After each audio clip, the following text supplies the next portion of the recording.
अस्सलाम वालेकुम बच्चों, आज हम लोग पढ़ना सीखेंगे उर्दू। ये चैप्टर 22 है, उर्दू में इसे 22 कहेंगे। शहद की मक्खी। आइए इस चैप्टर को पढ़ना शुरू करती हूँ। एक रोज़ जमील के घर के सब लोग बाग की सैर को गए। खूब घूमे फिरे, बहुत से पेड़ पौधे देखे।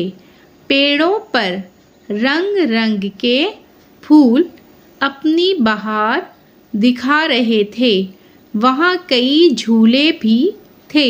बच्चे झूला झूलने लगे। इतने में जमील ने एक दरख्त की ऊंची शाख पर एक नई चीज़ देखी। उसने पुकारकर बच्चों से कहा, यहाँ आओ, देखो ये क्या है।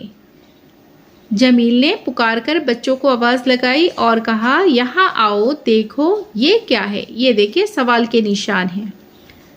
भाईजान ने बताया, ये शहद की मक्खियों का छत्ता है। ये जमा है, मक्खी की जमा मक्खियों। ये शहद की मक्खियों का छत्ता है। शहद की मक्खियाँ इसी में रहती हैं। शकील ने पूछा,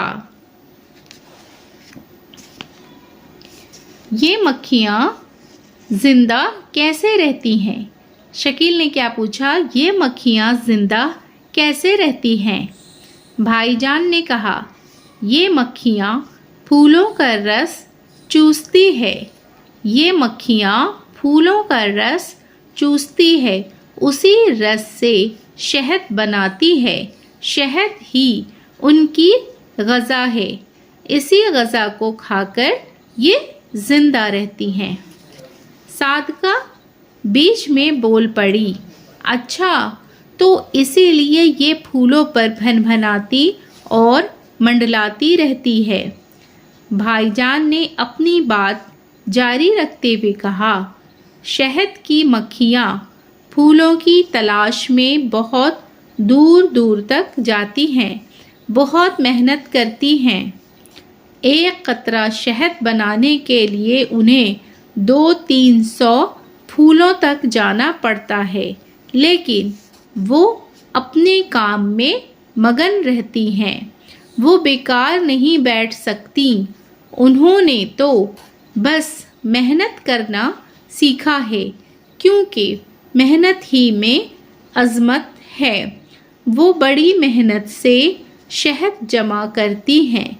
इस शहद से वो खुद भी फ़ायदा उठाती हैं और दूसरों को भी फ़ायदा पहुंचाती हैं।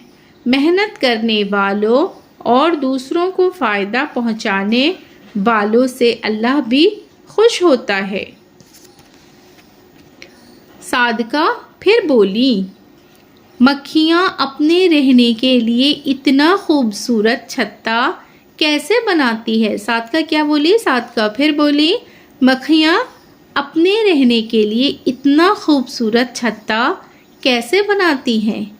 भाईजान ने कहा, शहद की मक्खियों के मुंह से एक ख़ास किस्म का लुआब निकलता है। लुआब के मानी थूक। शहद की मक्खियों के मुंह से एक ख़ास किस्म का लुआब निकलता है। उसी लुआब से वो अपना छत्ता बड़ी कारीगरी से बनाती हैं। छत्ते में छोटे छोटे खाने होते हैं, जिनमें वो शहद जमा करती है। छत्ता उनका घर भी है। वो अपने घर को बड़ा साफ सुथरा रखती हैं, आपस में मिलजुल कर रहती हैं और अपना अपना काम अंजाम देती हैं। भाईजान ने बताया, हर छत्ते की एक रानी होती है। रानी मक्खी किसी कदर बड़ी होती है, वही छत्ते पर हुकूमत करती है, अंडे भी वही देती है। एक दिन में सैकड़ों अंडे देती है, ताकि बहुत सी काम करने वाली मक्खियाँ छत्ते में मौजूद रहें। शकील ने पूछा, छत्ते से शहद किस तरह निकाला जाता है? शकील ने क्या पूछा? छत्ते से शहद किस तरह निकाला जाता है? ये देखिए सवाल के निशान है। शकील ने पूछा तो ये सवाल के निशान है, पूछा गया है। भाईजान ने जवाब दिया, शहद निकालने वाले पहले ख़ास तदबीर से मक्खियों को भगाते हैं, फिर छत्ते से शहद निचोड़ लेते हैं और बोतलों में भरकर बाज़ार में बेच देते हैं। भाईजान ने क्या जवाब दिया? भाईजान ने जवाब दिया, शहद निकालने वाले पहले ख़ास तदबीर से मक्खियों को भगाते हैं, फिर छत्ते से शहद निचोड़ लेते हैं और बोतलों में भरकर बाज़ार में बेच देते हैं। शहद बहुत फ़ायदेमंद चीज़ है। शहद बहुत फ़ायदेमंद चीज़ है। अल्लाह ताला ने कुरान पाक में बताया है कि शहद में शफ़ा है। शहद एक लजीज़ गज़ा भी है। प्यारे नबी सल्लल्लाहु अलैहि वसल्लम को शहद बहुत पसंद था। छत्ते से शहद के अलावा मोम भी मिलता है। छत्ते से शहद के अलावा मोम भी मिलता है। मोम भी बहुत फ़ायदेमंद चीज़ है।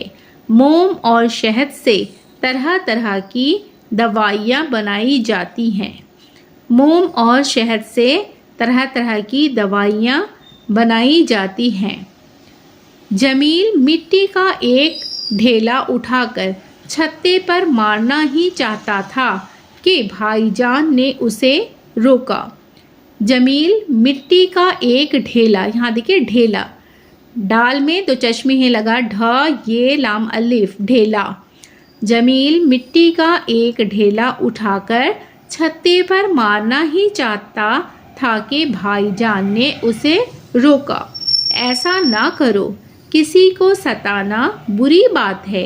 इन्हें छेड़ोगे तो ये डंक मार देंगी और तुम सब दर्द के मारे रोने और तिलमिलाने लगोगे। अच्छा ये बताओ, तुम में से किस किस ने शहद खाया है? भाईजान ने क्या पूछा? अच्छा ये बताओ, तुम में से किस किस ने शहद खाया है? सब बच्चे एक साथ बोल पड़े, हमने हमने। सब बच्चे एक साथ क्या किए? सब बच्चे एक साथ बोल पड़े, हमने हमने। भाईजान ने कहा, बताओ शहद कैसा होता है? सब ने कहा, मीठा मीठा, बहुत अच्छा, बहुत मज़ेदार। सब ने क्या कहा? सब ने कहा मीठा मीठा, बहुत अच्छा, बहुत मज़ेदार।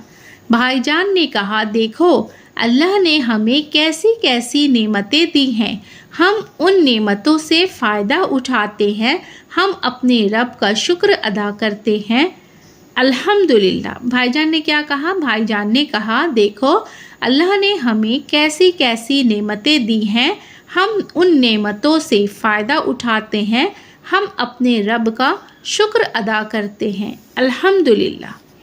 अब देखिए मानी व इशारात। मानी व इशारात में है अज़मत। अज़मत के मानी हैं बड़ाई, इज़्ज़त। अज़मत, अज़मत के मानी बड़ाई, इज़्ज़त। लुआब, लुआब के मानी है राल यानी कि थूक। लुआब के मानी है थूक। शफ़ा, सेहत, बीमारी का ख़त्म होना। लजीज़, मज़ेदार। तिल मिलाना, तकलीफ़ से बेचैन होना। तिल मिलाना के मानी है तकलीफ़ से बेचैन होना। अज़मत, बड़ाई, इज़्ज़त। लुआब, राल, थूक। शिफा, सेहत, बीमारी का ख़त्म होना। लजीज़, मज़ेदार। तिल मिलाना, तकलीफ़ से बेचैन होना। देखिए बच्चों, आज के क्लास में हमने सीखा है इस कहानी को पढ़ना, शहद की मक्खी। ये कहानी बहुत ही मज़ेदार है, दिलचस्प कहानी है। आप इस कहानी को पढ़िए, पढ़ने की कोशिश कीजिए, बार बार पढ़िए, उर्दू पढ़ना आ जाएगा। और इस कहानी को देख करके आप लिखने की भी प्रैक्टिस कीजिए, लिखना भी आ जाएगा। पढ़ने के साथ साथ लिखना आना भी बहुत ज़रूरी होता है। इस कहानी में कुछ मानी दिए हैं, अल्फाज मानी, उसे मैंने पढ़ना सिखाया है। अज़मत, लुआब, शिफा, लजीज़, तिल मिलाना, इस मानी को आप याद ज़रूर कीजिए। मानी अगर याद होगा तो आपको चैप्टर पढ़ने में आसानी होगी। میں نے جو چیپٹر پڑھایا ہے، اگر چیپٹر آپ کو پسند آئی ہے تو ویڈیو کو لائک ضرور کریں. چینل پر اگر نئے ہیں تو چینل کو سبسکرائب کریں، بیل آئیکن پریس کر لیں تاکہ میری آنے والی سبھی ویڈیو کا نوٹیفیکیشن آپ تک پہنچ سکے. پھر ملاقات ہوگی اگلی ویڈیو میں. اللہ حافظ.